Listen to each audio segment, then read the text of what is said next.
வணக்கம் மக்களே, சற்றுமுன் கிடைத்த தகவல் ஒன்றை பார்க்க போகிறோம்.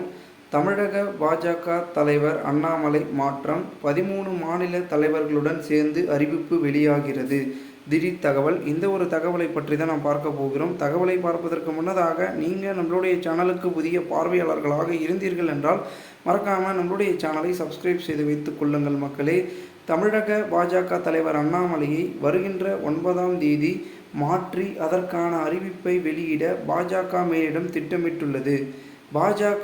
தமிழக பாஜக தலைவரை 3 ஆண்டுகளுக்கு ஒரு முறை மாற்றுவது வழக்கம். பெரும்பாலும் 2 முறை ஒரு முறை தலைவராக நியமிப்பது இல்லை. அந்த வழக்கின்படி அண்மையில் அண்ணாமலையின் பதவிக்காலம் முடிந்துவிட்டது.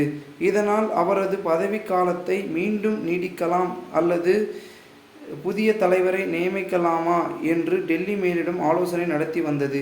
இந்த நிலையில் அண்ணாமலையை மாற்றினால் கூட்டணிக்கு தயார் என்று எடப்பாடி பழனிசாமி உள்துறை அமைச்சர் அமித்ஷாவிடம் தெரிவித்தார். அதனைத் தொடர்ந்து அண்ணாமலையை மாற்றி அமித்ஷா முடிவு செய்தார். இதற்காக யாரை நியமிக்கலாம் என்று ஆலோசனை நடத்தினார். கடைசியாக நயினார் நாகேந்திரனை மாநில தலைவராக முடிவு செய்துள்ளதாக குறிப்பிடப்படுகிறது.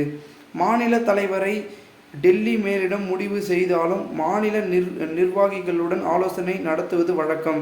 அந்த ஆலோசனையில் இவரை தலைவராக்கலாமா என்று பல்வேறு கருத்துக்கள் எழுந்தாலும் மேலிடம் யாரை தலைவராக்கலாம் என்று கருதுகிறதோ அவர்களைத்தான் அறிவிப்பார்கள். அதன்படி பிரதமர் மோடி நாளை ராமேஸ்வரம் வருகிறார். அதனால் மோடி வரும் நேரத்தில் மாநில தலைவரை மாற்றினால் நன்றாக இருக்காது என்றும் அமித்ஷா கருதினார். இதனால் அமித்ஷா உத்தரவின்படி வருகின்ற 7, 8ஆம் தேதிகளில் மாநில நிர்வாகிகளின் ஆலோசனை கூட்டம் சென்னையில் நடக்கிறது. இந்த கூட்டத்தில் ஒன்றிய அமைச்சர் கிரண் ரிஜிஜு கலந்து கொள்கிறார். கூட்டத்திற்கு பிறகு தனது அறிக்கையை டெல்லியிடம் 9ஆம் தேதி வழங்குகிறது. ஏற்கனவே எடுக்கப்பட்ட முடிவின்படி 9ஆம் தேதி புதிய மாநில தலைவர் அறிவிப்பு வெளியாகும் என்றும் பாஜக வட்டாரங்கள் தெரிவித்தன. தமிழக மாநில தலைவர் அறிவிப்போடு சேர்த்து மேலும் 13 மாநிலங்களுக்கு புதிய தலைவர்கள் நியமிக்கப்படுகின்றன.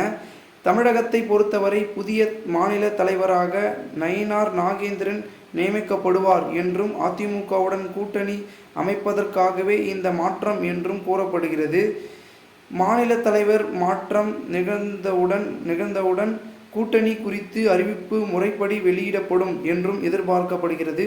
இந்த ஒரு தகவல் அரசியல் வட்டாரங்களில் விறுவிறுப்பாகவும் பேசப்படுகிறது. இந்த ஒரு தகவலை குறித்து பொதுமக்கள் உங்களுடைய கருத்துக்களை கூறுங்கள். நன்றி, வணக்கம்.